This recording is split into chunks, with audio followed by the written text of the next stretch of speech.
As I said, a lot to get through. Joining me now, the national editor at the Daily Telegraph, Sky News host James Morrow, and Sky News Northern Australia correspondent, the award-winning Matt Cunningham. I'll get to your award in a moment, Matt, at the end of this little segment, but I'll start with you, James, if I can.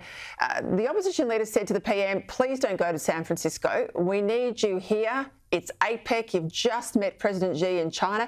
You've just met President Biden in Washington. You and I both know the communique that they'll release after this summit. It's already been drafted. It'll be with the PM's office right now.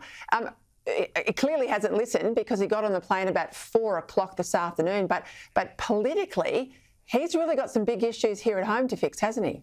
He's got massive issues, Peter, and I think Peter Dutton did a very good job today really articulating two of the big ones here. Number one, of course, the rising tide of anti-Semitism, and we had in the Daily Telegraph today reported about a Jewish school that wanted to hire a jumping castle, and the company that owned the jumping castle company said they wouldn't provide it because the school had Zionist blood on their hands, or words to that effect. So people are rightly really concerned about what's happening there. And then, of course, there's also the issue of the 83 detainees who've been released, and some of these are really, really horrible criminals. I'm talking child rapists, things like that. Again, released because the High Court has said, oh, well, you can't have indefinite detention anymore.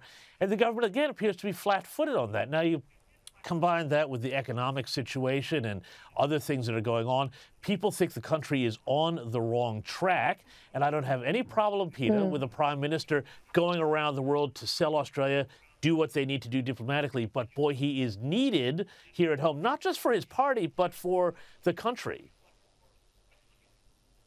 Those comments today, and I played them there from the Home Affairs Minister saying she can't legislate to fix this issue of the 83 foreign criminals.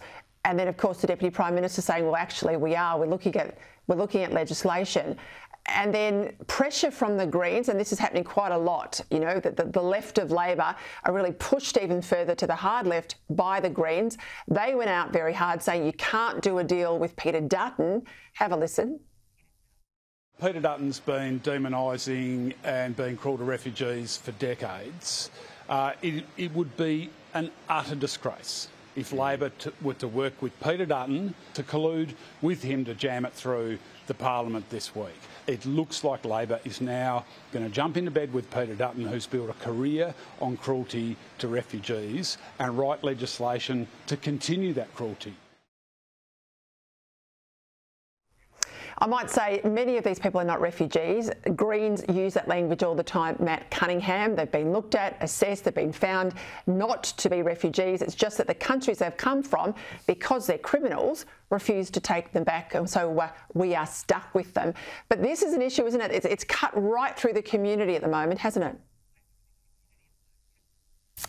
Oh, it absolutely has, and Labor's been all over the shop on this today. I mean, the contrast between Claire O'Neill's comments and Richard Marles's comments, both on Breakfast TV this morning, in complete contradiction of one another. You know, you had Claire O'Neill, the Home Affairs Minister, saying, you know, that we couldn't overrule the decision of the High Court, and then you had Richard Marles saying the opposite. Then you've had Penny Wong in Senate question time this afternoon saying that that the government will legislate on this issue, and that they're hoping to get the opposition's support to do it. I mean, deep down, Labor knows that on issues like this, particularly when it comes to immigration, that if they get pulled too far to the left, they're going to be in all sorts of trouble. I mean, it's cost them elections before.